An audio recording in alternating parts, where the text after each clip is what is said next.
After graduating high school in 1988, Jennifer Lopez left the Bronx behind and moved to Manhattan.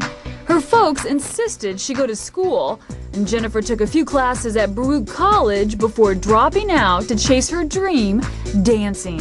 Once I left the house, which was under kind of strained circumstances with my family, it was tough times because I was out there by myself, young, 18, 19 years old, and now I had to live on my own. I had this little part-time job in a law office, so I'd still go back to the Bronx and do that, and then I'd take all my classes in the afternoons and stuff.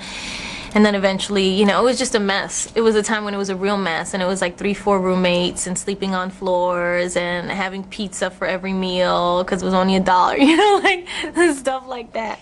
What was the big break that took you out of that situation? I think the big break was, I got my first job and I went to Europe, and that was my first tour, and I was making money, so I was a professional now, and I was making my little ducats and able to support myself and sent money home to my family and stuff like that. So it was a big deal, and I went to Europe, and that was a big deal. Nobody in my family had ever been to Europe. The job was in a song and dance review called Golden Musicals of Broadway.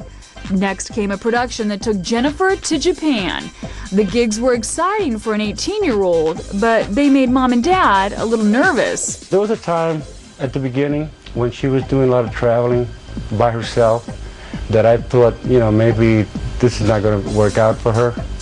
But like everything else she does, it just, she kind of convinces you. When she got back to New York, Jennifer set out to convince everyone else. She tried out for the long-running Broadway musical A Chorus Line, but didn't get the job. A lot of auditions followed, and then she heard about a nationwide search being held by the producers of the TV show In Living Color. They were looking for a dancer to be their newest fly girl. She was nervous, and I told her, just use your natural ability, your affinity, your ability to walk into a room and take over the place. Just be yourself. Were you aware of the competitiveness of the competition? When you're younger, you kind of, it's like ignorance is bliss, you see all the other girls there, but, it doesn't really matter. You're like, yeah, I could do this, and I'm sure every other girl there was feeling the same way. Jennifer was invited to Los Angeles for a final audition with the show's creator, Keenan Ivory Wayans, choreographer Rosie Perez, and the Fly Girls themselves. The tryout was intense, and when it was over, our new sixth fly girl is Carla Garrido. Jennifer was disappointed, but when Carla Garrido couldn't take the job, the producers called on first runner-up Jennifer Lopez. I'm a fly girl on In Living Color.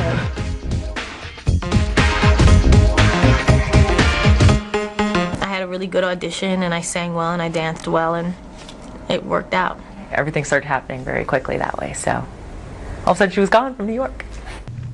It was hard at first. It was hard to break the ice with everybody, But after a while, we just started getting along and stuff got better, but it was hard at first.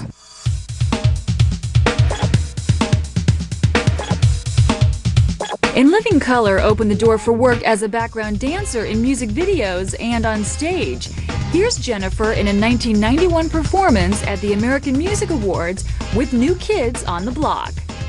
Jennifer even went on to tour with Janet Jackson. And then I got a television show, and I left the Janet tour to do the television show because I really wanted to be an actress. And what TV show was it? It was called South Central. The series didn't last long, but Jennifer made an impression. She caught the attention of executives at CBS.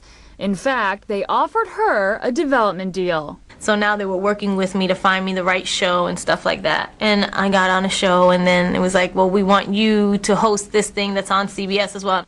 That thing was a special on the Tournament of Roses parade called Coming Up Roses.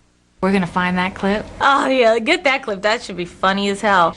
The start of the Rose Parade is only about a half hour away. And I know one of the reasons many of you watch it is that you love horses.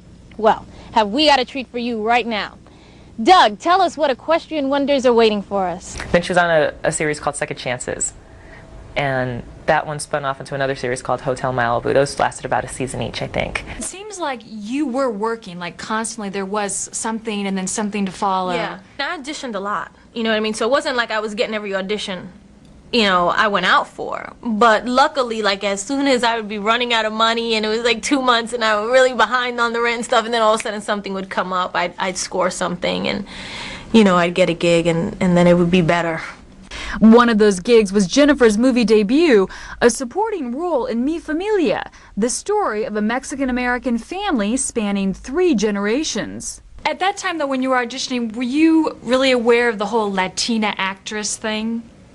Yeah. Were you only auditioning for those kind of things? At the beginning I was, because at the beginning they don't really know your work or anything like that, so basically they just go by your type, you know, your last name and what you look like and your 8 by 10. So it's like, we need this for this small part in this television show, a little guest spot or whatever it is, you know what I mean? So, yeah, I was very aware of it, and I was very aware that as I broke in little by little, you know what I mean, got my first movie, got my first television show, to really not just take all the jobs. I mean, I turned down stuff that my agent was like, take it, it's money and you need it. And I was just like, no, I just don't want to get pigeonholed into that, you know what I mean? I want people to know I do different things. And I held out, and it really worked for me, thank God. When we return, a private life goes public. I didn't like that they were saying something about the man I loved. And later, a night on the town goes terribly wrong. Nobody really wants to be arrested. It was a scary thing to have happen to you, to be standing somewhere where bullets go past your head.